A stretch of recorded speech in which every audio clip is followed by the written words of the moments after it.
जो वचन मैं आपके साथ आज बांटना चाहता हूँ वो है शक्तिशाली प्रार्थना की कुंजियाँ। Prayer was never designed to be a religious practice. प्रार्थना कभी भी एक धार्मिक रीति रिवाज होने के लिए नहीं थी।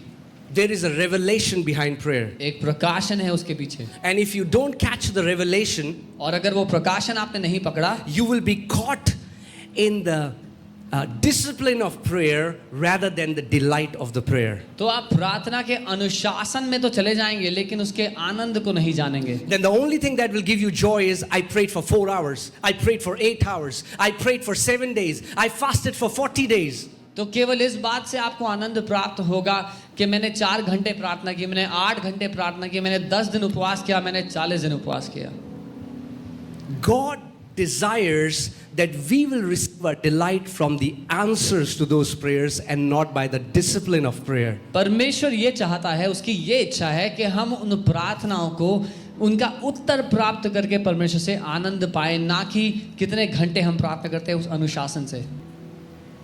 Jesus said, till now you have asked me nothing, यीशु कहते हैं कि तुमने अभी तक मुझसे कुछ नहीं मांगा, but ask so that your joy may be full. लेकिन मांगो ताकि तुम्हें आनंद मिल जाए, तुम्हारा आनंद भरपूर हो Your जाए। joy gives him joy. आपको जब आनंद मिलता है तो इससे परमेश्वर को आनंद मिलता है।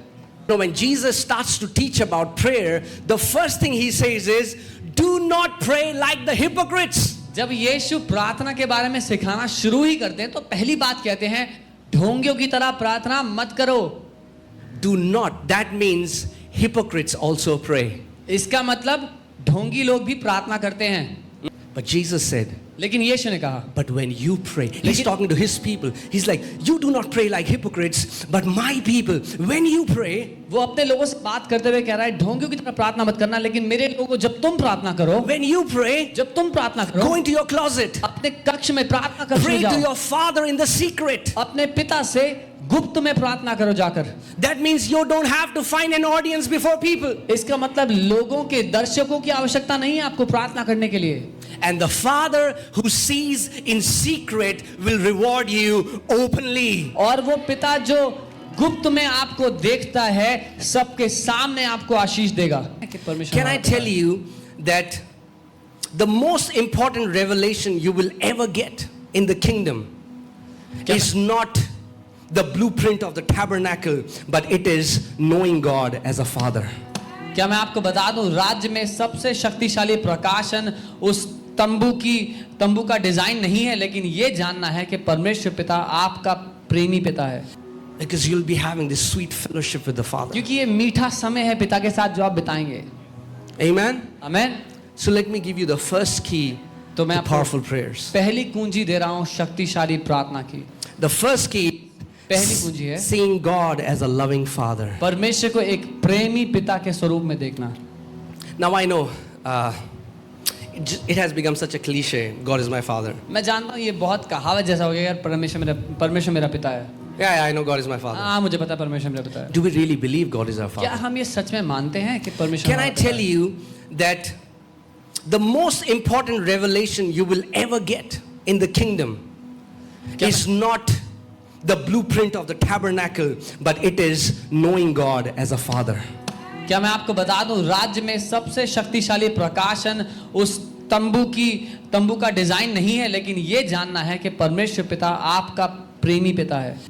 Let's learn prayer from Jesus. हम यीशु से सीखें प्रार्थना Come करना। on, turn to your neighbor and say, let's learn prayer from अपने Jesus. पड़ोसी को कहें हम यीशु से सीखते हैं प्रार्थना करना। He said, when you pray, उसने कहा जब तुम प्रार्थना करो say, our beloved Daddy. तो बोलो हमारे प्यार करने वाले। He is our beloved Father. यीशु कहने के वो हमारा प्यारा पिता है। Pray like this. ऐसे प्रार्थना Our करो, beloved Father. हमारे प्यारे पिता, My loving Daddy. मेरे प्यार करने वाले पापा। Think about this. If you start your prayer like this, कल्पना कीजिए अगर आपकी प्रार्थना की शुरुआत ऐसे होती है, my loving Daddy. मेरे प्यार करने वाले पिता। That's what Abba means. अब्बा का यही मतलब Abba है। is the most intimate word that Holy Spirit didn't allow the writers to interpret. So Abba remained Abba, loving, beloved Father. अब वो शब्द है जो एक गहरे रिश्ते को दिखाता है बाप बेटे के, जिसका पवित्र आत्मा ने और कोई शब्द डालने नहीं दिया उसकी जगह, लेकिन वो बताता है हमारा प्रेम करने वाला, हमारा प्रिय पिता. Because if you don't have this revelation, क्योंकि अगर ये बात आपको नहीं पता you'll try to convince God. तो आप परमेश्वर को राजी करने की कोशिश करेंगे. You'll try to convince God to bless you. You'll try to convince God to heal you. You'll try to convince God to do things for you. आप परमेश्वर को राजी करने की कोशिश करेंगे, आपको आशीष देने के लिए, आपको चंगा करने के लिए. But no son or daughter has to convince their parents. लेकिन to do किसी good for them. बच्चे को अपने माँ बाप को राजी करने की आवश्यकता नहीं होती कि वो उनके साथ अच्छा करें. Amen. You don't have to convince God. आपको कन्विंस करने की जरूरत नहीं है पिता को. Prayer is not trying to convince God. प्रार्थना परमेश्वर को राजी कराने की नहीं, का मुद्दा नहीं है. Your Father already loves you. आपका पिता पहले से ही आपसे प्यार करता है. We pray from the place of love. उस प्रेम की स्थान से प्रार्थना करते हैं. We pray from that place of trust. हम भरोसे के उस स्थान से प्रार्थना करते हैं. We pray from that place that my Father already desires good for me and He has no evil plans for me. उस स्थान से कि मेरा पिता पहले से ही मेरे लिए भला चाहता है, भली योजनाएं बनाता है और कोई बुराई वो मेरे बारे में नहीं सोचता. Second key दूसरी कुंजी is seeing yourself as the righteousness of God in Christ Jesus. अपने आप को परमेश्वर की धार्मिकता के स्वरूप में देखना मसीह यीशु में. Why many believers have not been able to get their prayers answered is because their conscience constantly condemns them. My skin really needed a proper daily detox. The Himalaya Pollution Detox Charcoal Face. क्यों बहुत से विश्वासी प्रार्थना का उत्तर नहीं पाते? इसलिए क्योंकि उनका विवेक उन पर लगातार दोष लगाते रहता है. We cannot enter in the holiest by our works. It's only by the blood. हम अति पवित्र स्थान में अपने कामों के भरोसे प्रवेश नहीं कर सकते, केवल यीशु के लहू के द्वारा कर सकते हैं. Yes, you are not worthy, but the Bible says you have been made worthy by that sacrifice on the cross. Amen. Bible कहती हाँ हम योग्य नहीं थे, लेकिन बाइबल कहती है हम योग्य बना दिए गए उस क्रूस के बलिदान के द्वारा. Don't pray as if the cross never existed.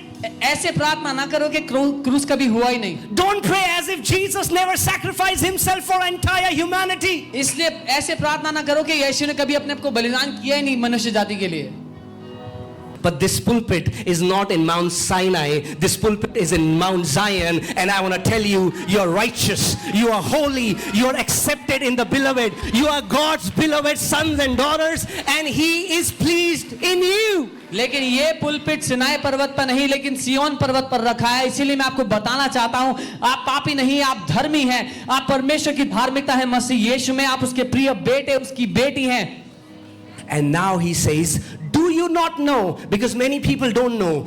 Apostle Paul is saying, do you not know you are the temple of the Holy Spirit? God doesn't dwell in unholy temples. He dwells in holy temple because His blood has washed you, cleansed you and made you holy. इसीलिए पौलुस प्रेरित कहते हैं, क्या तुम नहीं जानते अभी तक? क्योंकि बहुत से लोग हैं जो अभी तक नहीं जानते कि तुम पवित्र आत्मा के मंदिर हो.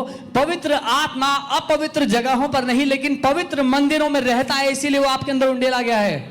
Not only you are released, you are declared righteous. इतना ही नहीं कि आपको बाइज्जत बरी कर दिया गया, आपको धर्मी ठहराया गया है. And you are given a right standing before God. और परमेश्वर के सामने खड़े होने का एक इज्जत का स्थान दिया गया है. What is the right standing before God? क्या है वो सही स्थान परमेश्वर के सामने? Are you ready? तैयार हो? The standing of Jesus is the right standing before God. You have the same standing before God as Jesus. वही स्थान जो प्रभु यीशु का है पिता के सामने, आपको वही स्थान दिया गया है जो पिता ने प्रभु यीशु को दिया अपने सामने खड़े होने का. The third key is standing in the new covenant. 3 कुंजियां और हैं जो मैं बताना चाहता हूं. अगली कुंजी है उस नई वाचा में बना रहना, खड़े रहना. My story मेरी कहानी began शुरू हुई when He said, जब उसने कहा it is finished. खत्म हो गया है. And your story आपकी began कहानी तब शुरू when हुई He है said, जब it वो is कहता है, finished. खत्म हो गया. Amen. आमेन.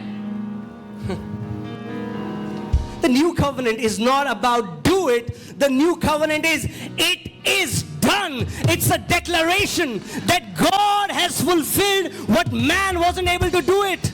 नई वाचा कुछ करने के विषय में नहीं है. नई वाचा ये जानने के विषय में है कि सब कुछ पूरा हो चुका है, क्योंकि परमेश्वर ने पूरा कर दिया जो मनुष्य से ना हो पा रहा था।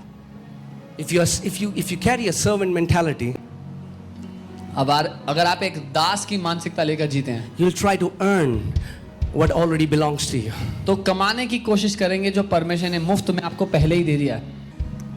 The fourth point is possessing what is freely given to you by grace through faith. और अगला पॉइंट है उस बात को अपने वश में कर लेना जो अनुग्रह के द्वारा हमें मिला है, विश्वास से जो अनुग्रह के द्वारा हमें मिला है उसको ग्रहण कर लेना। Before God made Adam, परमेश्वर ने आदम को बनाया भी नहीं था।